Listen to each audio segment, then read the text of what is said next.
L'esprit d'une nation réside toujours dans le petit nombre, qui fait travailler le grand, est nourri par lui et le gouverne. Certainement, cet esprit de la nation chinoise est le plus ancien monument de la raison qui soit sur la terre.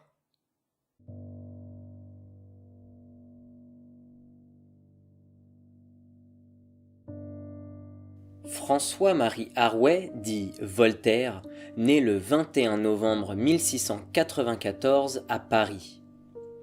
Il meurt dans la même ville le 30 mai 1778 à 83 ans. C'est un écrivain et philosophe français. Représentant le plus connu de la philosophie des Lumières, anglomane, Voltaire est féru d'art et de science. Il est en faveur d'une monarchie libérale, éclairée par les philosophes. Par sa production théâtrale importante, ses longs poèmes épiques tels la Henriade et ses œuvres historiques, il est l'un des écrivains français les plus célèbres du XVIIIe siècle.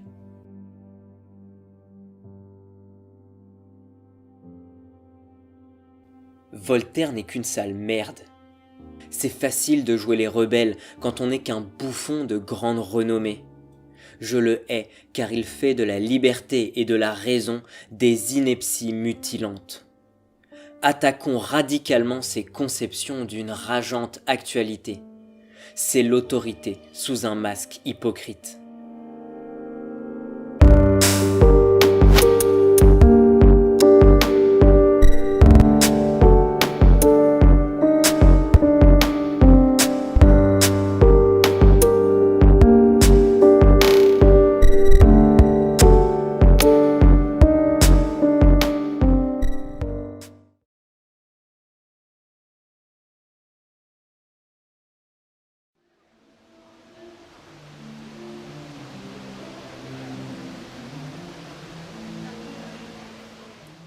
Voltaire serait le philosophe de référence des Lumières. Sa conception de la liberté et de la raison s'oppose à celle d'autres philosophes de son temps comme Rousseau ou les matérialistes Diderot et d'Holbach. Il exprime l'effervescence du siècle. Ses multiples œuvres témoignent des changements de conception de ses contemporains.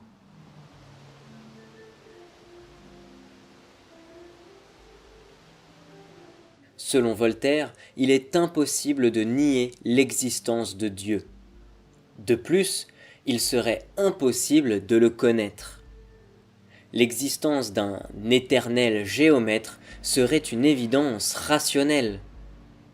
J'ai contemplé le divin ouvrage et je n'ai point vu l'ouvrier. J'ai interrogé la nature, elle est demeurée muette. Voltaire. Cependant, Voltaire rejette toute incarnation. Tous ces prétendus fils de Dieu seraient des contes de sorciers. Son déisme est dépouillé de nombreuses conceptions religieuses qu'il juge absurdes.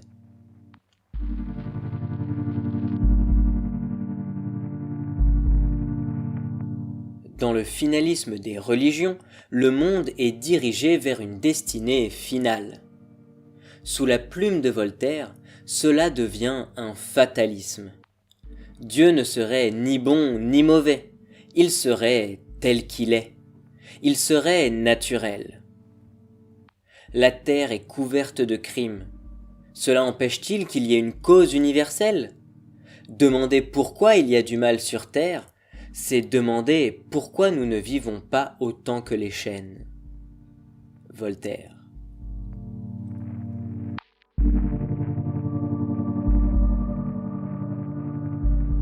Voltaire condamne les idéalismes dogmatiques qui dévalorisent l'existence, la vie, la nature, les relations sociales et familiales.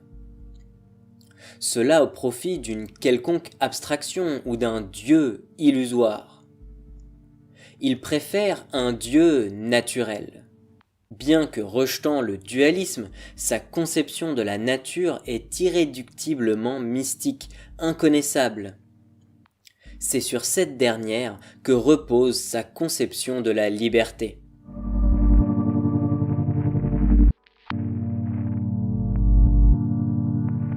Dans la philosophie empiriste de l'anglais John Locke, Voltaire trouve une doctrine libérale qui s'adapte parfaitement à son idéal utilitaire. Seule l'expérience nous instruirait, et la raison définirait ce qui est utile ou non au bonheur de l'homme. Pour Voltaire, on ne peut pas connaître Dieu, mais on peut connaître l'expérience du bonheur. De façon rationnelle, la société devrait donc maximiser le bien, c'est-à-dire ce qui est utile, ce qui a de la valeur.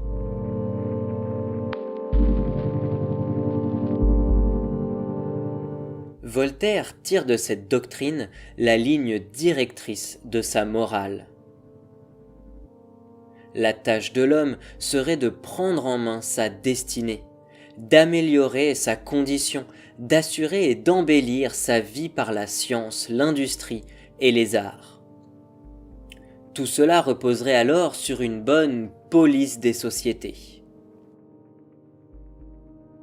La liberté serait donc d'organiser sa vie et la société de façon utilitariste.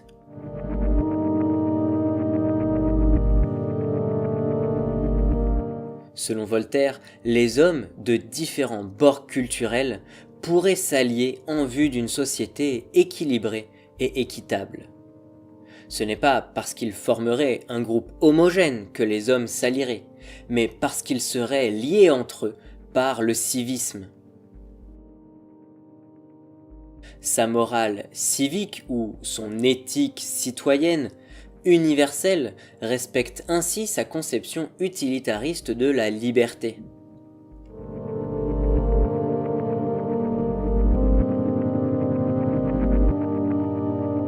Voltaire n'utilise pas le mot laïcité en tant que tel. Son civisme ferait cohabiter toutes les attitudes religieuses et opinions métaphysiques, l'athéisme inclus. Ceci se joint à son combat pour la liberté d'expression.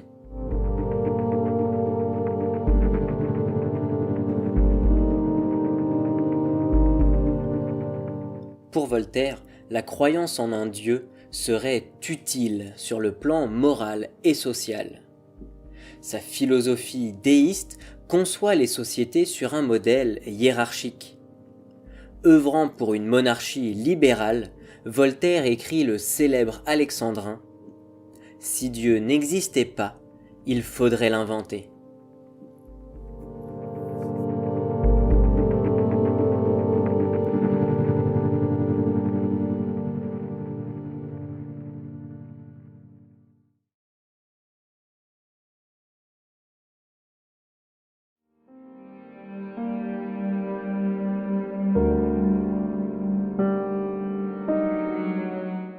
Résumons la pensée de Voltaire. Le monde n'est qu'en partie connaissable. Les hommes doivent viser l'utile par la raison. Une société d'hommes libres est une société hiérarchique.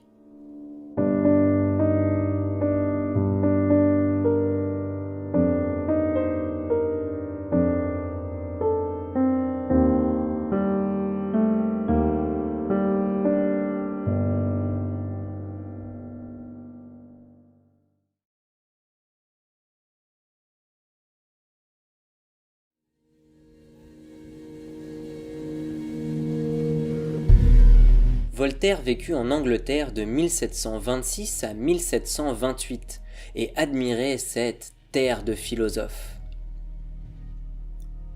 Au XVIIIe siècle, celle-ci connaît de nouveau le phénomène de l'enclosure. De riches marchands investissent massivement dans les campagnes. Les terres sont alors clôturées. Auparavant, leur administration était commune. Les champs de superficie importante n'avaient pas de limite physique. Cette administration se transforme donc en système de propriété privée. Chaque champ est séparé du champ voisin par une barrière. L'étendue des terres confisquées par les plus riches aux plus pauvres est importante. Apparaît alors toute une classe d'individus sans terre et à la recherche de travail. Ils deviennent ouvriers agricoles ou vagabonds. Depuis le XVIe siècle, ces enclosures transforment ainsi une partie de la population rurale en une population urbaine.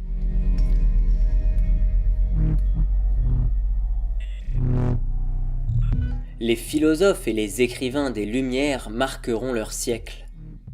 Les Lumières s'opposent à l'obscurantisme des institutions religieuses par la diffusion des connaissances. En luttant contre l'ignorance, grâce à l'éducation, les hommes accéderaient à la liberté et au bonheur. En 1687, Newton décrit la loi universelle de la gravitation et pose les bases de la mécanique classique. Il a aussi effectué des recherches dans les domaines de la théologie et de l'alchimie. En 1748, Léonard Euler publie un livre traitant de l'étude générale des fonctions, exponentielles, logarithmiques, trigonométriques. En 1775, Lavoisier découvre le rôle de l'oxygène dans la combustion, une révolution scientifique majeure qui marque la naissance de la chimie moderne.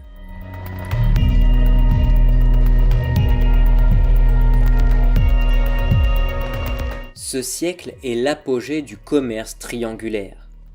Les produits manufacturés viennent d'Europe, les esclaves d'Afrique et les produits agricoles d'Amérique.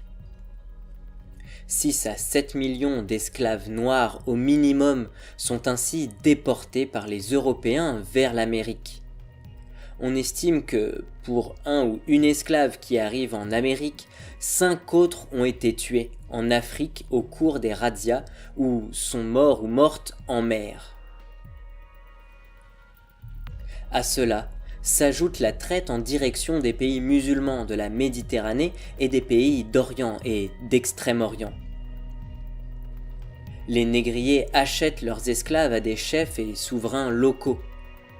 Ces derniers razzient les tribus voisines et échangent leurs prisonniers. De nombreuses tribus disparaissent alors. D'autres se regroupent et constituent des États qui deviennent à leur tour marchands d'esclaves.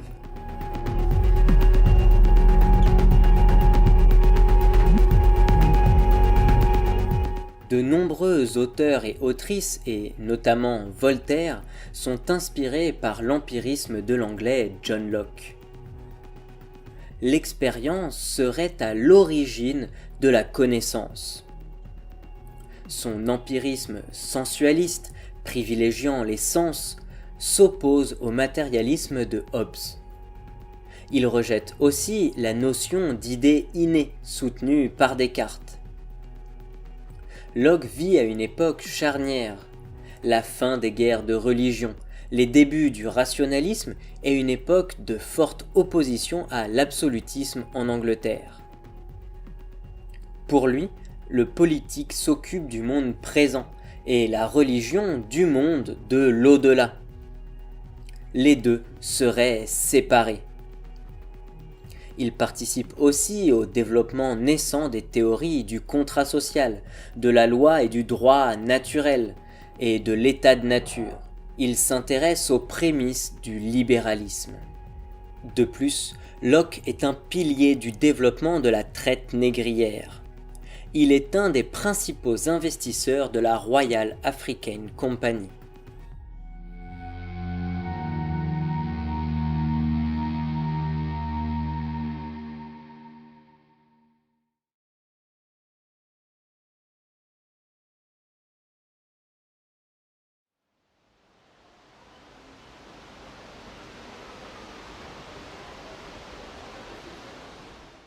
Voltaire est l'un des plus illustres des Lumières.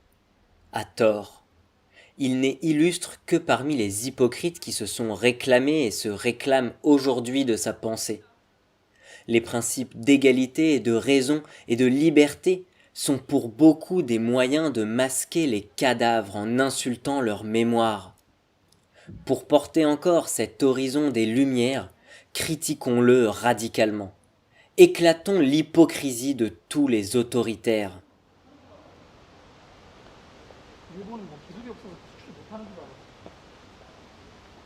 Voltaire est violemment homophobe. Selon lui, on ne peut faire de l'homosexualité une loi naturelle, car elle ne serait pas universellement partagée. De toute évidence, l'hétérosexualité serait majoritaire et nécessaire au renouvellement de l'espèce. Dans la même logique sexiste, il assigne les femmes à la reproduction. Cette logique dépasse de loin l'esprit de son temps. Elle a d'ailleurs toujours cours. Voltaire légitime la hiérarchie sociale par la nature. C'est une supercherie. Sa conception n'a que peu à voir avec ce qu'on nomme nature.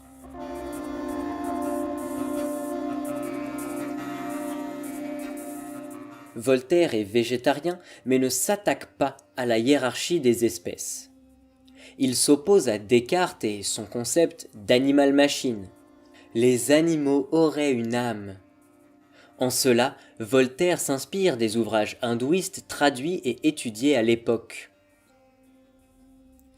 Pour les mêmes raisons, il méprise le médecin matérialiste Lamétrie avec son concept d'homme-machine.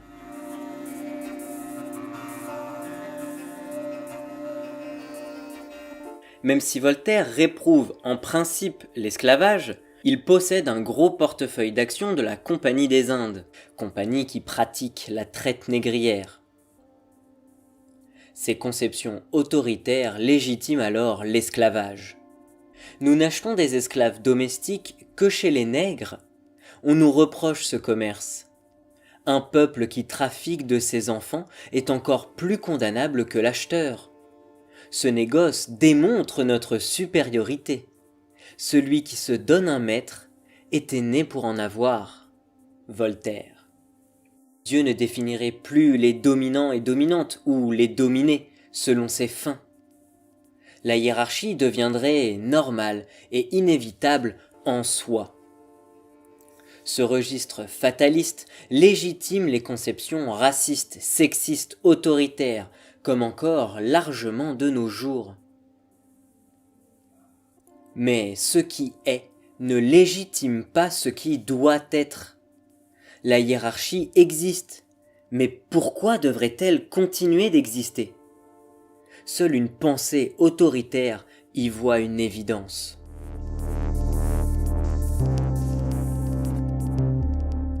Voltaire est un pseudo-naturaliste.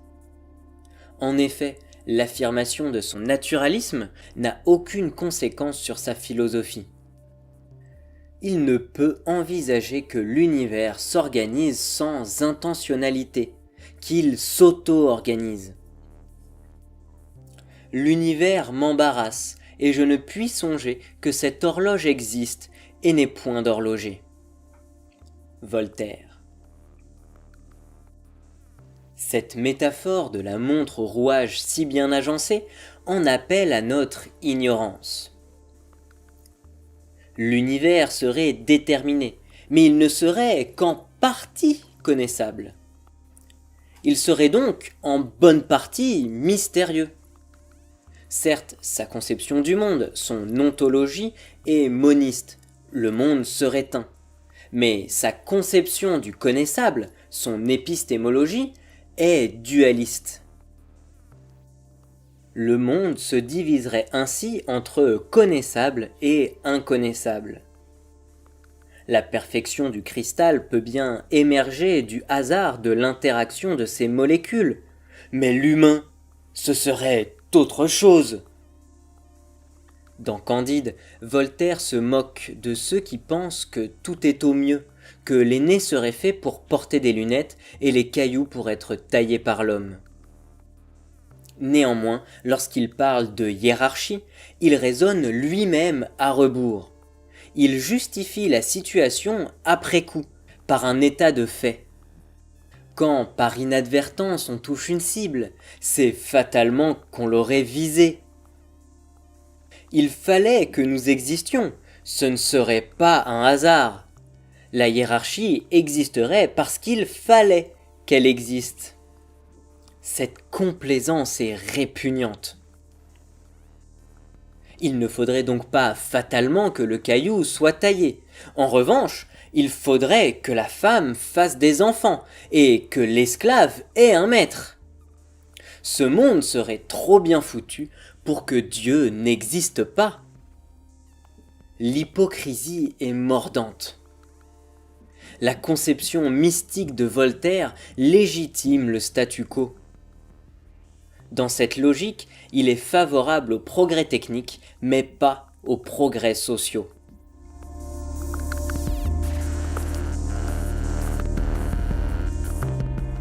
Il n'y a rien de naturel à définir des choses comme utiles en soi.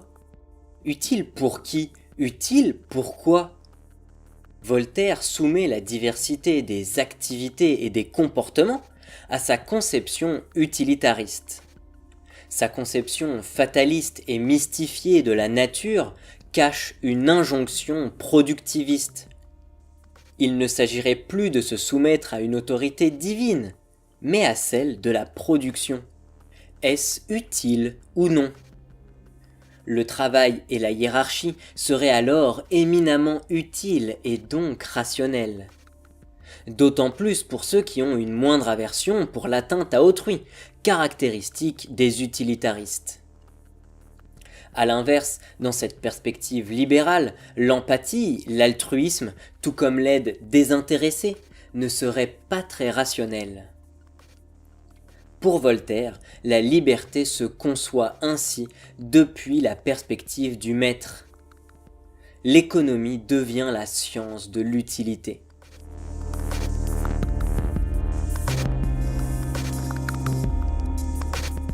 Pour beaucoup, par sa critique des religions, Voltaire serait un héros de la lutte contre l'obscurantisme. À vrai dire, en tant que déiste, il est en accord avec l'essentiel des dogmes et se contente surtout de disserter sur ses préférences. Judéophobe, voire antisémite, insultant le christianisme, attaquant l'islam même s'il en fait parfois l'éloge. Au-delà de ses préférences, et contrairement à ce que certains prétendent, son civisme laïque n'est pas neutre. On n'est pas neutre quand on parle de Dieu. Ce n'est pas neutre d'accepter toutes les conceptions arbitraires. La neutralité n'est pas la moyenne des mensonges. Par ailleurs, défendre la neutralité impliquerait plutôt de ne présumer rien d'autre que la simple diversité matérielle.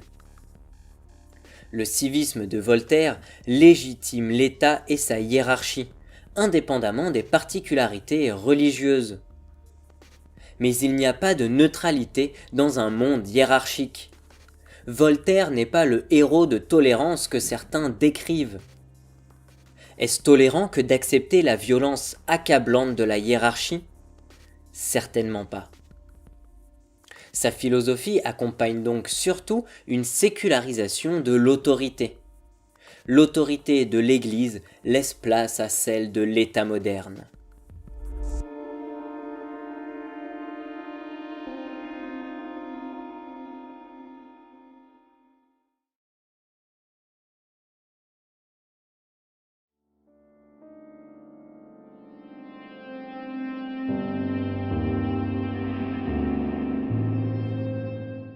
La philosophie de Voltaire est incapable d'ouvrir un horizon égalitaire. Bien que ce dernier actualise des conceptions autoritaires, ma haine reste à tempérer. Il a répandu beaucoup de conneries, mais il en a aussi brisé quelques-unes. Ma haine ne s'apaise qu'en pensant à pire que lui, car il y a effectivement pire que son libéralisme. Certains réactionnaires ne s'embarrassent pas d'hypocrisie et affirment, les mains pleines de sang, que l'autorité est l'essence de toute chose.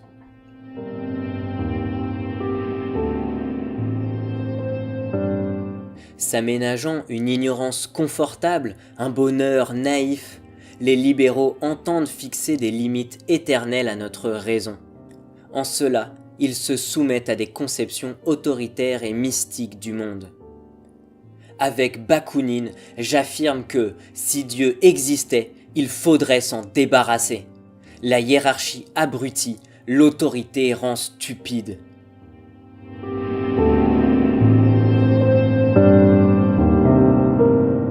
Notre monde est à l'agonie. La littérature scientifique déborde d'informations pour illustrer ce désastre. Mais les dominants ne pleurent que pour du mobilier. Ils se réfèrent à la science, à la raison et à la nature, mais seulement quand ça les arrange. Ils ne pleurent que lorsque ça les touche personnellement. Chacun pour sa gueule. Sans empathie, leur raison défaille. Leur ignorance est meurtrière. Pour être égaux, libres et solidaires, brisons l'autorité et son monde du travail.